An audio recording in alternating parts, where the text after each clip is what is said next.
Olá, pessoal. Nas últimas aulas, a gente vem discutindo os fundamentos da física quântica e até agora a gente viu basicamente três postulados. O primeiro nos diz que o estado de uma partícula é descrito por uma função de onda, tá? Então, esse é o nosso objeto principal para discutir qual é o estado do sistema, ou quais são as propriedades do sistema. E a gente viu como usar essa função de onda para calcular probabilidades.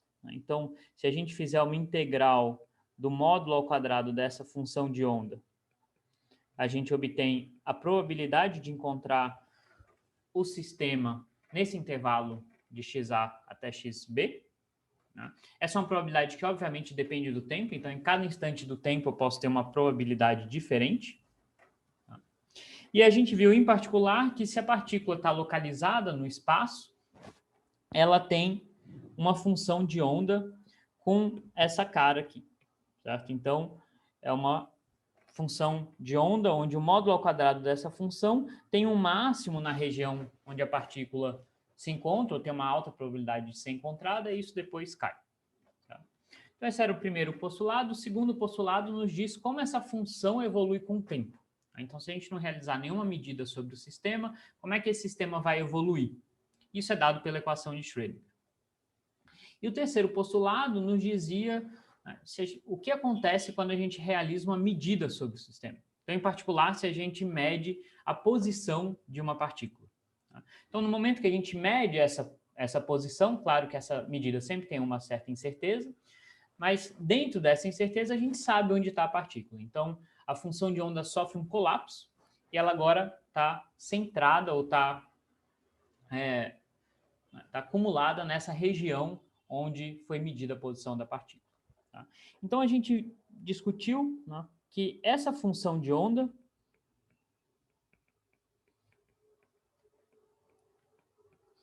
ela tem que satisfazer duas propriedades básicas. Tá? Mais para frente, a gente vai ver algumas outras propriedades que essa função de onda tem que ter também, mas todas têm que sempre satisfazer duas propriedades. A primeira é dada pelo segundo postulado, ou seja, todas devem satisfazer a equação de Schrödinger. Tá? Então, basicamente, toda a aula a gente vai reescrever essa equação até a gente cansar dela. Então, toda função de onda tem que ser uma solução dessa equação. E a segunda propriedade que a gente discutiu na aula passada é que a integral dessa função de onda sobre todo o espaço tem que ser 1. Isso é a condição que a gente chama de normalização. E ela deve ser satisfeita para que a gente possa interpretar essa probabilidade, essa integral aqui como uma probabilidade. Né? Então, se a gente integra sobre todo o espaço, se a gente calcula qual é a chance de encontrar a partícula em qualquer lugar, isso tem que ser 100%. Tá? Então, qualquer função de onda também tem que satisfazer essa propriedade. Tá? Mas aí, enfim, então, a função de onda tem que satisfazer essas duas propriedades básicas. E aí, a gente hoje vai querer discutir em mais detalhe quais são as consequências dessa equação de Schrödinger. Tá? Então, a equação de Schrödinger é uma equação diferencial parcial, certo? Uma equação complicada de ser resolvida. Em casos muito simples, alguns deles a gente vai ver nesse curso, a gente consegue resolver analiticamente, mas na grande maioria dos casos, essa solução só pode ser numérica. Tá? Mas, ainda assim, a gente pode discutir algumas propriedades básicas dessas soluções. Tá? Então,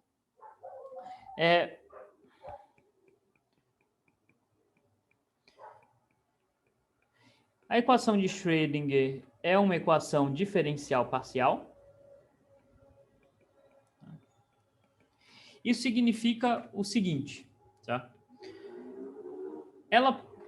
Qualquer equação diferencial tem várias soluções possíveis. Né?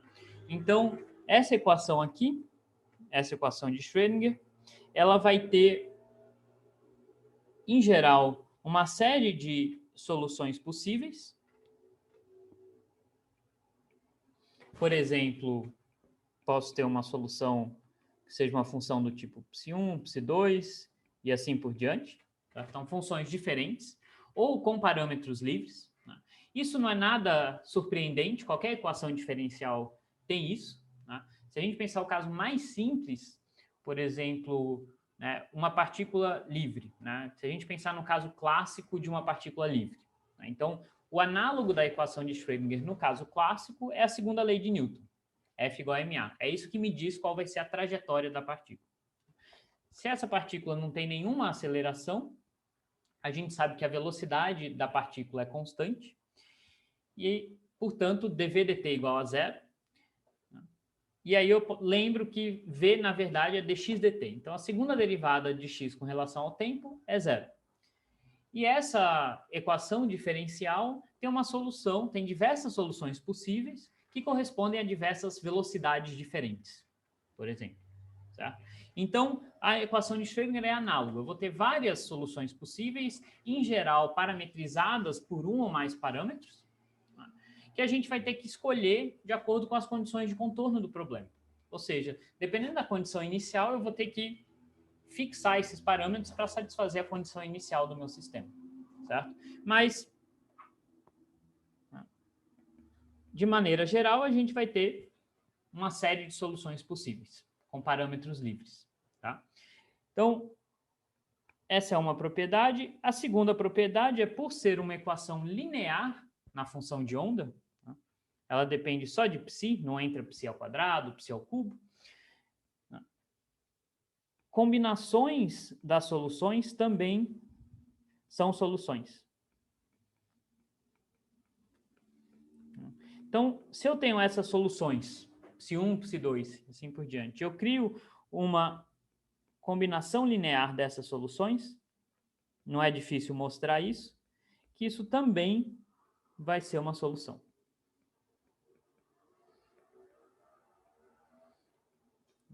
Então, tipicamente, a gente vai encontrar classes de soluções que são parametrizadas, enfim, por certos parâmetros livres, e se a gente quiser, a gente pode combinar essas soluções para descrever o meu sistema.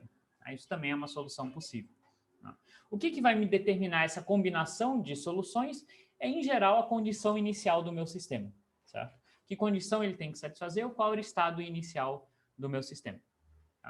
Então, o que eu quero discutir agora com vocês é o fato, é o caso mais simples, que é o caso de uma partícula livre.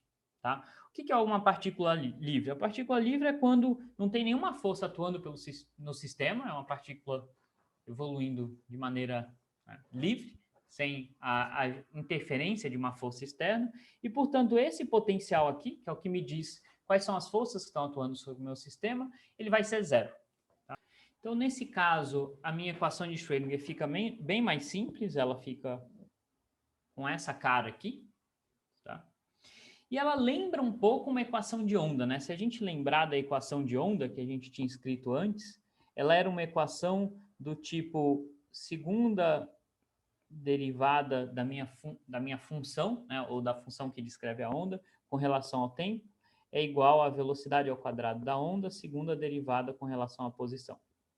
Então, essa é a equação de onda. Se a gente comparar com a equação de Schrödinger, a gente vê que é parecida, mas não é exatamente a mesma coisa, porque aqui eu tenho uma derivada linear com relação ao tempo, enquanto na onda eu tinha uma derivada quadrática. Tá? Então, mesmo assim, a gente pode pensar, será que aquelas soluções que a gente viu para a equação de onda também são as soluções da equação de Schrödinger? Então, por exemplo, será que uma função do tipo psi0 cosseno de kx menos ômega t é solução da equação de Schrödinger? A gente sabe que é uma solução da equação de onda, mas será que é uma solução da equação de Schrödinger? Isso é fácil da gente verificar, né? Basta a gente jogar essa função na equação de Schrödinger e ver se o lado esquerdo é igual ao lado direito. Tá?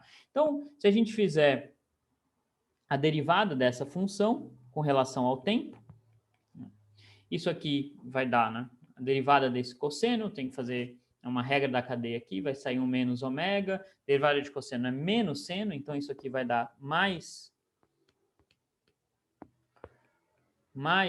ômega psi0 seno de kx menos ômega t. Se eu fizer a segunda derivada com relação à posição, tá? Tem que derivar essa função duas vezes, isso é uma continha fácil de fazer também, vai dar k² psi0 cosseno de kx menos ômega t. Tá? Então, se a gente olhar, comparar o lado esquerdo e o lado direito, a gente vê que são funções realmente diferentes. Né? E a equação de Schrödinger me diz que elas deveriam ser iguais a menos de uma constante de proporcionalidade aqui. Tá? E a gente vê que não é. Certo? Então, a primeira conclusão é que essa solução de uma onda típica, né, de uma onda cossenoidal, a gente vê que ela não é solução da equação de Schrödinger. Certo? Obviamente, se a gente tentar uma solução do tipo seno, isso também não vai dar certo. Tá? Então, vamos tentar resolver essa equação de Schrödinger. A gente já viu que chutando uma solução do tipo seno ou cosseno não dá exatamente certo. Tá? Então, vamos tentar usar algum outro método para resolver essa equação. Certo? É uma equação complicada, mas se a gente olhar para ela aqui, a gente vê que ela é de um tipo, de uma classe de equações diferenciais, onde a gente pode usar o método de separação de variáveis. Certo? Então, para quem nunca viu esse método, eu vou falar muito brevemente aqui como é que a gente aplica ele. Certo? Não é fundamental saber o método, né? Eu vou usar o método só para a gente chegar nas soluções. Tá? Então, o método de separação de variáveis, ele me diz o seguinte, certo? Eu posso chutar uma solução, né? Em geral isso é uma função de x e de t, mas eu posso chutar uma solução que seja o produto de duas funções, uma que só depende de t e outra que só depende de x. Tá? Se eu fizer isso, isso significa que a derivada com relação a t da minha função, que é o que aparece na equação de Schrödinger, vai ser simplesmente a derivada com relação vai ser a derivada dessa função a com relação a t. O φ de x não depende de t, então posso tirar ele da derivada. E a segunda derivada com relação a x, aqui acontece o oposto, né? O a não depende de x, então a derivada não afeta ele, e fica simplesmente a segunda derivada de φ com relação a x. Então, o truque é tentar uma solução desse tipo, a gente joga isso na equação de Schrödinger, a gente lembra que o lado esquerdo é IH cortado vezes a derivada de psi com relação ao tempo, então vai ser IH cortado φ de x dA dt. E o lado direito é menos h cortado ao quadrado sobre 2m, a segunda derivada de psi com relação a x. Certo? Então, isso aqui vai ser a de t, segunda derivada de φ com relação a x. Até agora parece que a gente não ajudou muito a resolver essa equação diferencial, mas aí tem um truque, que é dividir toda a equação, ou multiplicar, né, toda a equação por 1 sobre a vezes φ, né, onde a é essa função e φ é essa função. Então, quando eu faço isso, o meu lado esquerdo fica 1 sobre a de t dA dt, e o lado direito fica menos h cortado ao quadrado sobre 2m, 1 sobre φ de x, segunda derivada de φ com relação a x. E aí, essa é uma equação agora colocada numa forma bem particular, porque o lado esquerdo só depende da variável t, só depende do tempo, e o lado direito só depende da variável x, da posição. E aí dá para mostrar, não é muito difícil perceber isso, que para essa equação ser válida para qualquer x e qualquer t, isso significa que o lado esquerdo tem que ser igual, obviamente, ao lado direito, mas ambos têm que ser uma constante. Né? Se não fosse assim, quando eu mudasse x, eu violaria essa equação. Né? Quando eu mudasse x sem mudar t, eu violaria essa equação. Então, o único jeito dessa equação ser satisfeita é se os dois lados forem iguais à mesma constante. Certo? Então,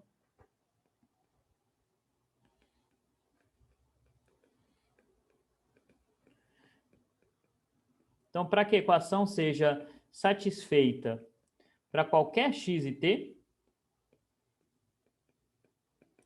o que a gente tem que ter é que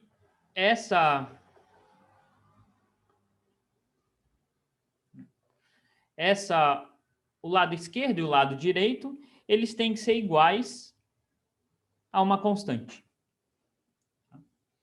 Então, eu vou escrever que o meu lado esquerdo vai ser igual a uma constante que eu vou chamar, já por conveniência, de H ômega. Tá? Mais para frente a gente vai ver fisicamente o que quer dizer esse H cortado ômega, mas por enquanto é só uma constante. E isso, obviamente, tem que ser igual ao lado direito. Né? Então, ambos os lados têm que ser igual a uma constante. Então, isso significa que daquela equação complicada que envolvia derivadas de t e x, eu quebrei agora em duas equações. Tá? Uma equação que é IH cortado dA dt igual a H cortado ômega A, certo? Eu passei o A para o lado de lá. E menos H cortado ao quadrado, deixa eu já aproveitar e escrever isso de uma maneira um pouco melhor. Segunda derivada de φ com relação a x é igual a menos 2m sobre H cortado ao quadrado φ. Certo? Na equação do A, eu vou fazer uma pequena simplificação, né? Eu vou poder cortar... Ah, desculpa. Aqui tem um erro, né? Tem um H cortado ômega aqui. Né? Então, o que eu fiz é passar tudo isso daqui para o lado de cá. Tá? Então, tinha que multiplicar por um H cortado ômega. Tá? Então, na equação para o A, agora uma equação diferencial que só envolve uma variável, só envolve o tempo. Tá? Então, vai ser bem mais fácil de eu resolver. Eu vou fazer uma pequena simplificação, né? Eu vou cortar esses H cortados. E aí, esse I eu vou passar para o lado de lá. Quando eu passo o I para o lado de lá, eu posso escrever ele com sinal de menos. Né? Eu passo com 1 sobre I, e aí 1 sobre I é igual a menos I. E aqui também eu vou fazer uma pequena simplificação. Esse H cortado eu vou simplificar com esse daqui. E aqui então vai ficar menos 2m ômega sobre H cortado φ. E agora eu tenho que resolver essas duas equações diferenciais aqui. Tá?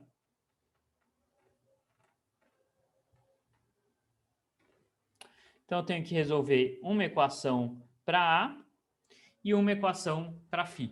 Agora são equações mais simples de serem resolvidas. Tá? Então, a equação para A, ela é uma equação de primeira ordem, né? Então ela é bem tranquila da gente resolver, certo? Então, o que a gente quer achar é uma função do tempo que a derivada dela dê um múltiplo dela mesma, né? E essa função a gente sabe, né? É a função exponencial, certo? Então, a solução geral dessa equação vai ser 1 a 0 aqui, alguma constante que a gente vai determinar mais para frente, e de menos i ômega t. Então, se eu derivo essa função, me dá menos i ômega a própria função. Então, satisfaz a equação diferencial. Então, a gente já achou a solução para a nossa primeira equação. Tá? A segunda equação, ela é um pouquinho mais complicada, porque é uma segunda derivada com relação ao tempo. Certo? Então, essa equação aqui, eu quero que a segunda derivada, desculpa, não é a segunda derivada com relação ao tempo, é a segunda derivada com relação à posição. Então, eu quero que a função, quero achar uma função de tal forma que ao derivar ela duas vezes, eu encontre a própria função a menos de uma constante aqui na frente. Tá?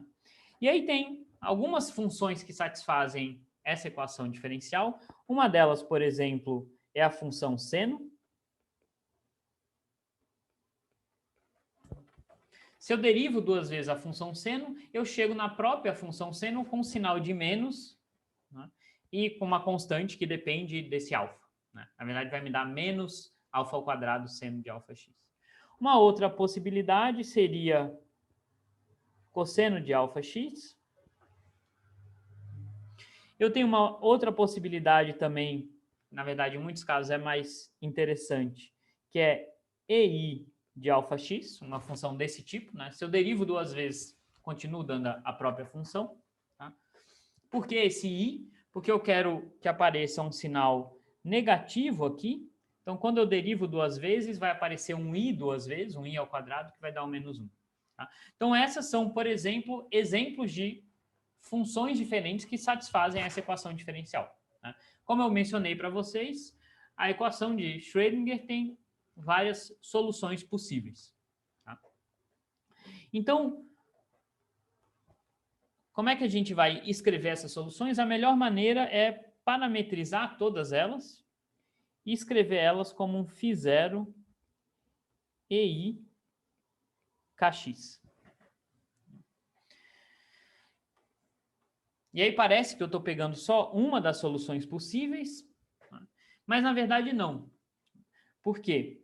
Porque esse K, vamos ver o que ele tem que satisfazer, certo? Esse K, ele tem que satisfazer essa equação diferencial. Então, se eu derivo duas vezes essa função, isso aqui vai me dar menos K quadrado, a própria função. E aí, se eu comparo com a minha equação original, eu vejo que o K quadrado tem que ser isso daqui, certo? Então, daqui eu tiro que o meu K quadrado, ele vai ter que ser 2m ômega sobre h cortado. Tá? Ou se eu quiser escrever isso de uma maneira ainda mais útil, eu posso dizer que o ômega tem que ser h cortado k quadrado sobre 2m. Tá? E aqui o k pode ser tanto positivo quanto negativo. Tá? Então,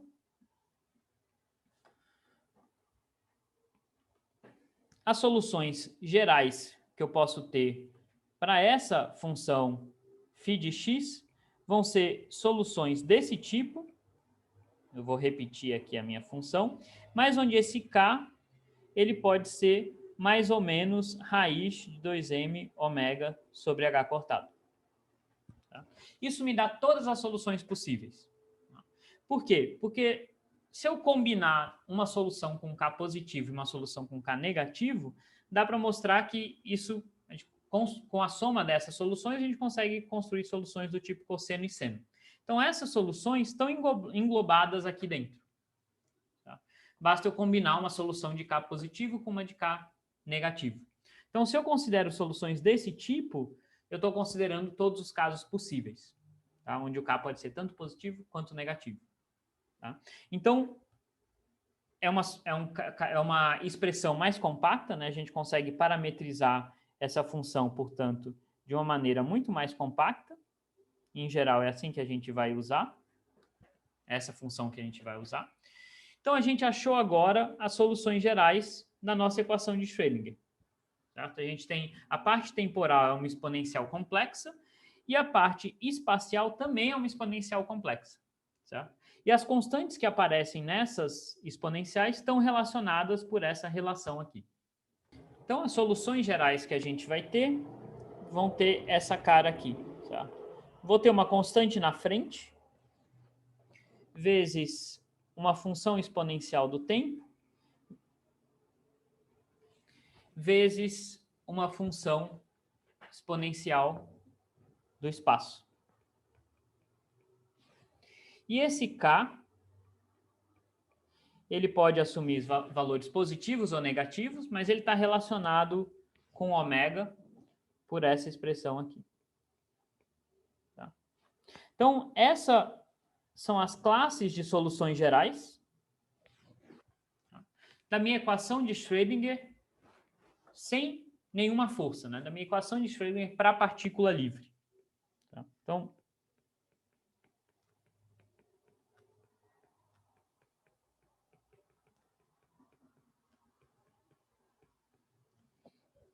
tá certo? E quais são os parâmetros livres que a gente tem aqui? Bom, a gente tem basicamente esse K, que pode assumir tantos valores positivos ou negativos. Uma vez que eu escolhi o valor desse K, o ômega está fixo por essa relação aqui. Tá? Então, eu tenho um parâmetro, muitas vezes a gente escreve para a gente lembrar esse K como um índice aqui, tá? Então, a gente lembrar que para cada valor de K que a gente escolher, a gente pode escolher qualquer valor aqui, eu vou ter uma solução que satisfaz a equação de Schrödinger, né? Então, para cada valor de K diferente, eu tenho uma solução diferente. Tá certo? Então, em particular, eu posso combinar soluções. Tá? Então, vamos ver quais são algumas propriedades dessas soluções. Certo? Então, em geral, esse ômega zero aqui, ou desculpa, esse psi zero, ele vai ser fixado pela condição de normalização. Então, quando a gente quiser normalizar a nossa função de onda, a gente vai ter que ajustar esse psi zero de tal forma que a integral sobre todo o espaço dê 1. Tá? Mas quais são as caras dessa solução? Como é que elas representam? Né? Então,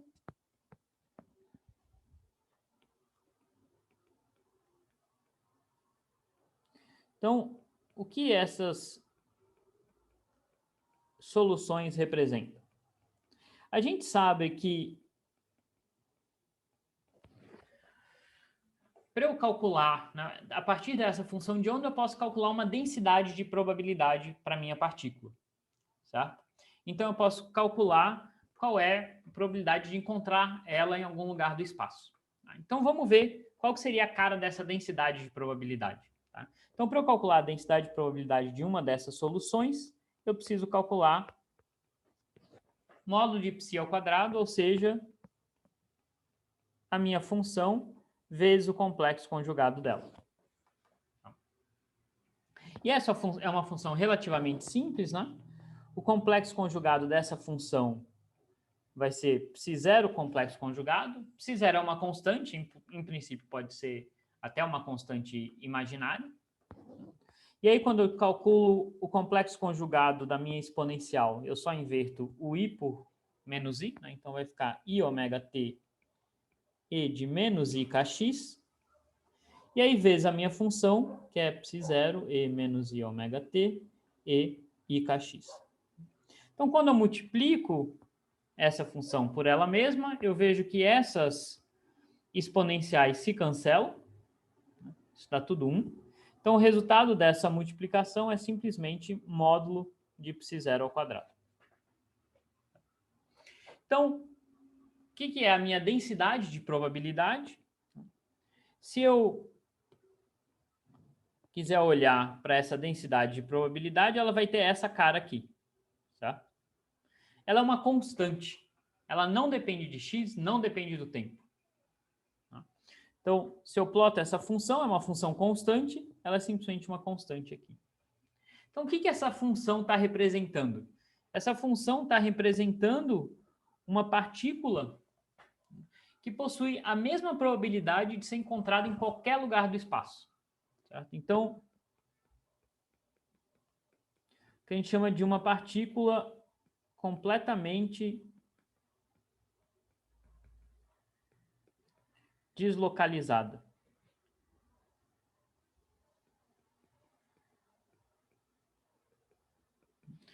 Ou seja, a chance de eu encontrar ela aqui é a mesma de eu encontrar ela ali ou de eu encontrar ela daqui, né, a 10 quilômetros aqui. Qualquer lugar do espaço tem a mesma chance de eu encontrar essa partícula. Obviamente, isso não representa nenhum estado real. Né? Independente de quão complicado seja o meu sistema, eu tenho uma ideia de onde ele está localizado. Né? Então, se eu tenho, sei lá, se eu estou falando de um elétron, eu estou medindo propriedade de um elétron no laboratório, eu sei que pelo menos ele está dentro daquele laboratório. Certo? Então, essa função essa solução é uma solução possível da equação de Schrödinger, mas ela não representa, na prática, nenhum estado físico, tá? Que a gente realmente encontraria na natureza.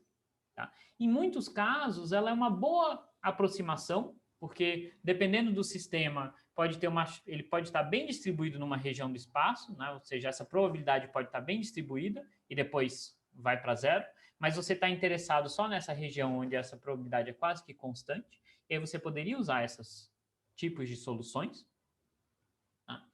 Mas, na grande maioria dos casos, essa não é uma boa função de onda para representar um estado físico. certo? Apesar de matematicamente ser uma solução da equação de Schrödinger. Tá? Então, o que a gente gostaria de construir, né? Essa não é a única solução que a gente tem, porque a gente pode combinar soluções e obter outras soluções. Tá? Se eu tenho duas soluções diferentes, com valores de K diferentes, eu posso combinar essas soluções para encontrar uma nova solução. Tá? E a gente vai ver que a combinação dessas soluções vão me dar estados que têm mais relevância física. Tá? Então, por exemplo, eu posso... Vamos pensar o caso mais simples, onde eu combino duas soluções. Certo? Então,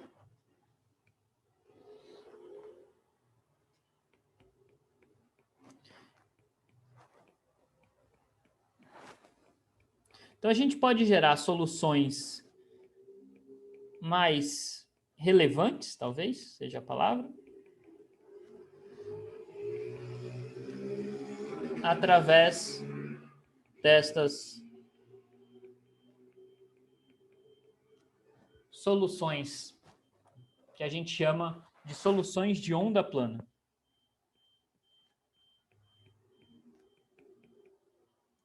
Por que onda plana? Né? Porque quando a gente plota a densidade de probabilidade, ela é algo reto, certo? É algo plano, não tem nenhuma oscilação. Então, por isso que essas soluções extremamente simples são chamadas de soluções de onda plana. Mas, a partir dessas soluções simples, a gente pode construir soluções mais complexas. Então, um exemplo básico aqui é se eu somar duas soluções, uma com valor K, um K qualquer que eu escolha, e outra com valor menos K. Então, a gente sabe que o K pode ser positivo e negativo. Então, vamos imaginar que eu escolho algum valor para esse K positivo, e eu combino essa solução com uma outra solução que tem o mesmo valor de K, mas com sinal trocado. Tá?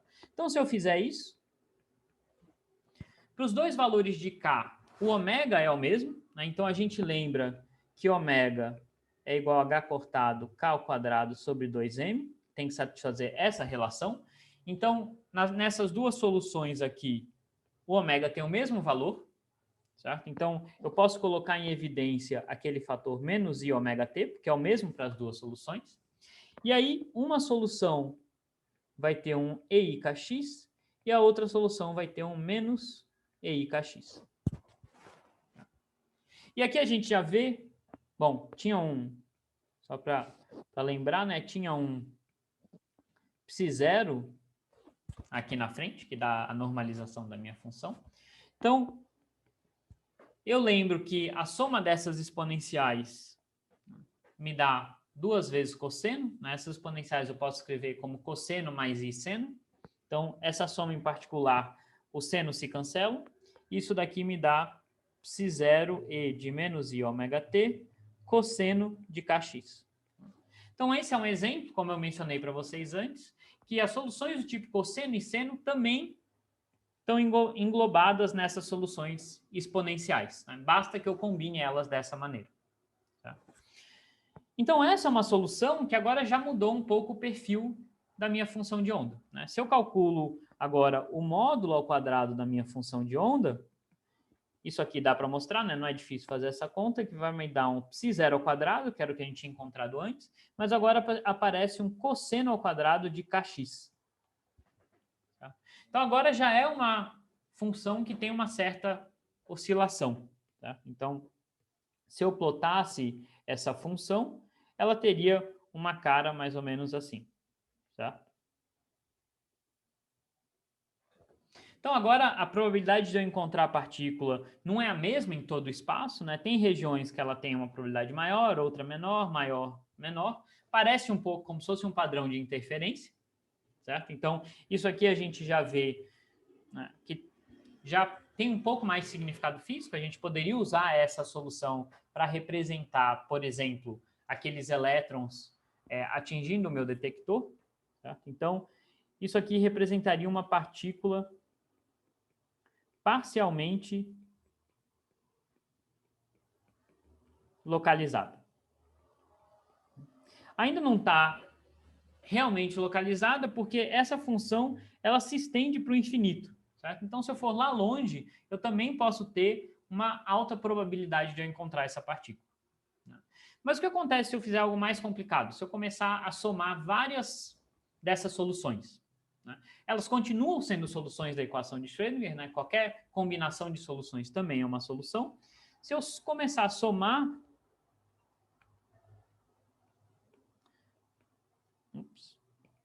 Então, se combinarmos várias soluções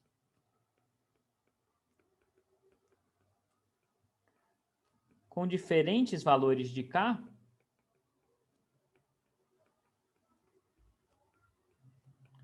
a gente começa a construir soluções que têm essa cara aqui.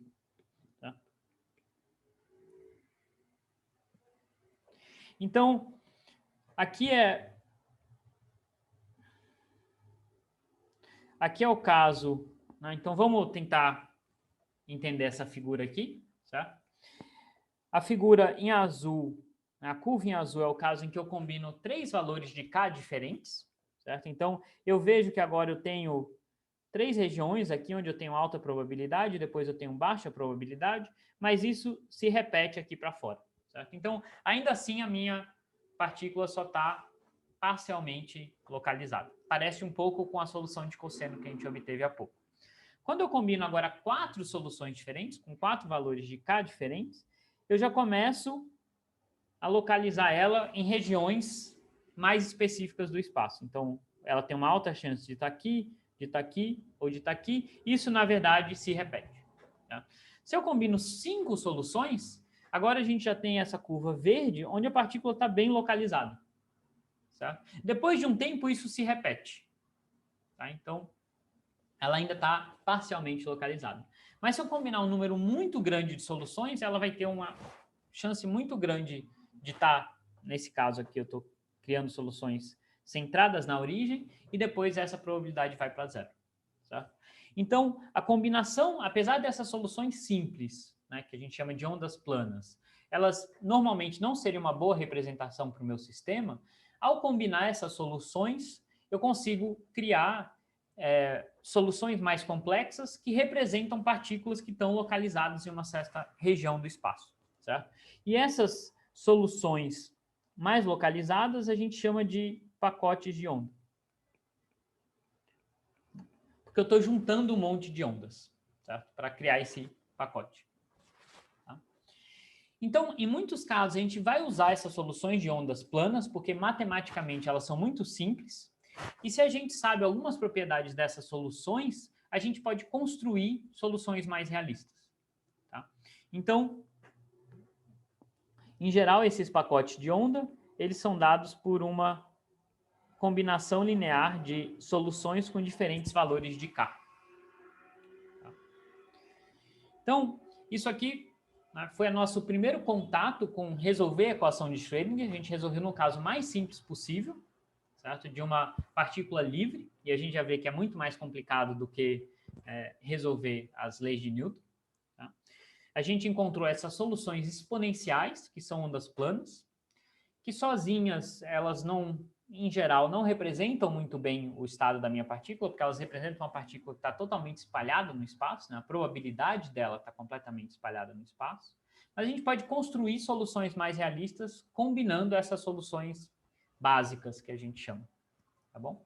Então, nas próximas aulas, a gente vai agora discutir com um pouco mais de detalhe outros postulados, né? Até agora a gente está focado na função de onda e como calcular a probabilidade de encontrar partícula em algum lugar, mas a gente pode fazer outras perguntas também. A gente pode perguntar qual é a energia dessa partícula, qual é a velocidade. Né? Então, todas essas coisas a gente vai ver, vai ser introduzido nos próximos postulados que a gente vai ver nas próximas aulas. Tá bom? Então, por essa aula era isso. Até mais. Tchau, tchau.